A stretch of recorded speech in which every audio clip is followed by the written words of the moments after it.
ఈ లిఫ్ట్ కనుక లేకపోతే జనాలు చచ్చిపోతారనమాట. ఏం అర్థం కాక ఏం చేయాలో తెలియక మెట్లు ఎక్కలేక ఒక స్టెప్ కూడా ఎంత ఇబ్బంది పడతారో అంత ఇబ్బంది పడతారు.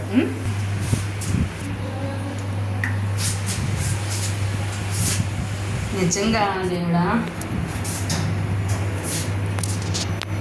చాలామంది ఎట్లా ఉండాలంటే అలా ఉంటున్నాం కదా. ఏదో చెప్పాలంటే అసలు హెల్త్ ఏమైపోతుంది, మనం ఏం తిన్నా ఏం చేసినా అసలు అంతా ఎట్లా బతుకుతున్నాం అనేది అర్థం కావట్లా.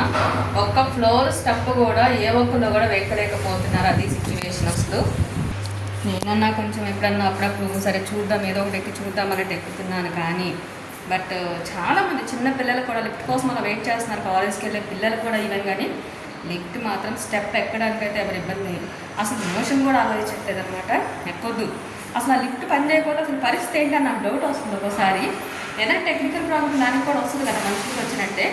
అలా కనుక అయిపోయి అసలు ఒక 1 అవర్ 2 అవర్స్ వర్క్ చేయకపోతే అసలు జనాలు ఏమైపోతారు, మొత్తం వ్యవస్థ అంతా స్తంభించిపోతుందా, పైకి కిందకి ఎక్కకుండా దిగకుండా అన్నది కూడా నాకు అనిపిస్తూ ఉంది ఒక్కొక్కసారి. టెక్నాలజీస్ చూస్తుంటే, మనుషుల సెన్సిటివ్ బాడీస్ చూస్తుంటే, దేన్ని తట్టుకోలేనిది, ఎక్కలేనిది, నడవలేనిది, ఏం జరుగుతున్నాయో ఏమవుతున్నాయో నాకు ఏం అర్థం కావట్లేదు. ఒక స్టెప్ ఎక్కానమాట, నాకు కొంచెం ఆయాసం వచ్చేసింది. అమ్మ అని చెప్పేసి లిఫ్ట్ ఓపెన్ చేసి ఎక్కేసాను యాక్చువల్గా.